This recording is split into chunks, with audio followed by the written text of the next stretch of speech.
Χωρίς επαρκές νομοθετικό πλαίσιο κρίθηκε η χρήση συστήματος Smart Policing της Ελλάς.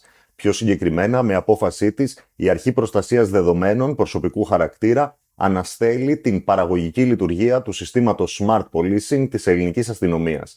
Η αρχή έκρινε ότι η χρήση των 1.000 έξυπνων συσκευών και των 500 φορητών σαρωτών βιομετρικών δεδομένων από την αστυνομία στερείται νόμιμης βάσης, καθώς δεν υφίσταται το απαραίτητο νομοθετικό πλαίσιο για τη λειτουργία τους. Ξεκαθαρίζουμε ότι η απόφαση δεν αφορά την απλή καταγραφή εικόνας από κάμερες στις στολές των αστυνομικών, αλλά την ενεργή χρήση λογισμικού που αναγνωρίζει αυτόματα το πρόσωπο και τα αποτυπώματα του πολίτη. Η υπόθεση εξετάστηκε μετά από αίτημα γνωμοδότησης της Homo Digitalis, μιας ελληνικής μη κερδοσκοπικής οργάνωσης που εστιάζει στην προάσπιση των ανθρωπίνων δικαιωμάτων στην ψηφιακή εποχή και αποτελεί μέλος της European Digital Rights. Διαβάστε το αναλυτικό ρεπορτάζ στο δικαστικό.gr.